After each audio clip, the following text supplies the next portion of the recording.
And bringing that technology here to the United States allows us to do that. We can serve those orders for the military, which is very, very positive for our American wool producers. That is great. Washable wool, it will be available to consumers as well. I mean, not military is where we start, but consumers can look forward to that as well. Actually, the last two items are ready for the consumer, and yes, it applies to both the military and the consumer. Great. Wow, great news. And we have other news here, Clint, just coming from your convention. Before we take telephone calls here,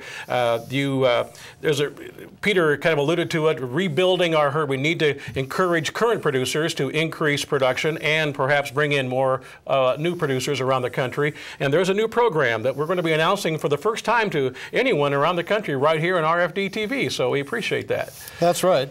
Mark, we actually, the board of directors just made the decision to implement this program Saturday. So it's certainly hot off the press. And you're right. We're going to have a two-tiered approach. We're going to try to attract new producers, people in the Midwest, maybe corn producers, some that have been out of the sheep business. But the primary aspect of it is to encourage current producers to expand their numbers. And the name of this program is 2 + 2 + 2 = rebuilds. It sounds simple, and when we got to looking at the numbers, it really is.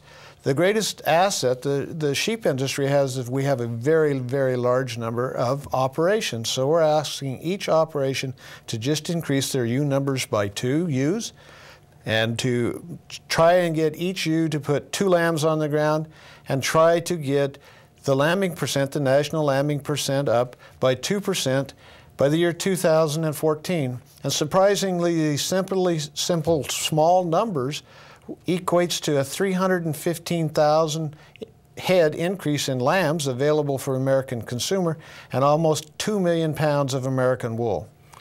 Again, and Peter, that has to be, as Clint has said, this just came out of the convention as you came from the convention to here, RFD-TV, but it's not going to happen overnight or in the next couple of months, but it's something certainly that needs to be put in front of producers, whether they are currently or want to get into the business, to increase that supply.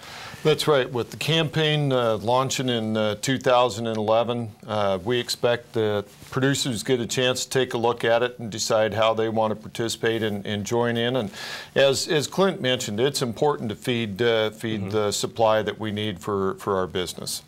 Very good. One more video before we go to our telephone calls, and the telephone lines are open, viewers. We'd love to hear from you. But before we do that, another area of profitability in the industry is pelts. Our last video details the pelt market. Here at Double J, we like to shear really for performance purposes. The lambs do a lot better once they're out of the wool. We also shear, because some of the lambs are seedy, and different reasons like that. But the performance here, and then, wintertime in Colorado, if it ever gets back to a normal winter where we have a lot of snow and maybe a lot of moisture, the lambs will get dirty and muddy, and we try to keep the lambs as clean as we can. That makes everybody on the kill side a lot happier. The pelt market right now is very, very strong. We're shearing lambs, obviously, right now. A lot of our little Wyoming lambs that are weighing, under 100 pounds. A good skin is bringing $14, $15, which is very good. A good 60, 70-day shorn lamb we're hoping is worth maybe $10, $11 or more. So the pelt thing has really helped improve the meat market for us.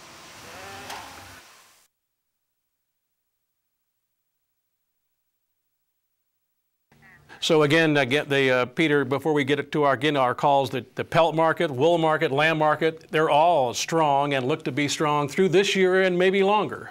That's correct. All the analysts and economists that we had at our convention this past week, to a person, were signaling the strength of 2011 and beyond, given currency exchange rates, supplies available worldwide.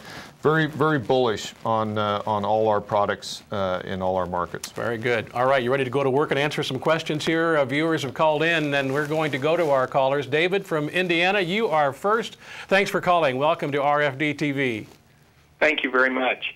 My question is where can I find fresh American lamb locally?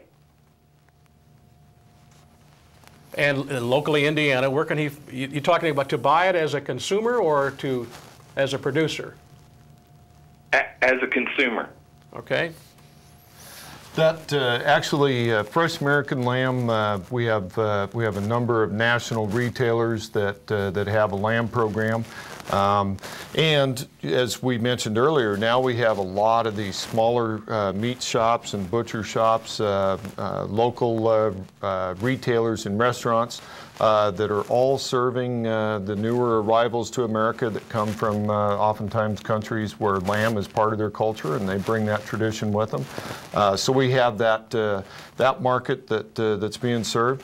And with the retailers, in fact, this past week, the largest American lamb retailer in the United States announced a branded program for American lamb, and we're very excited about that. They're putting their name and their label and their commitment to grow the category of American lamb, and to do it in this environment with prices. That's very exciting for our commercial lamb processors and suppliers, and then you add that to the non-traditional market.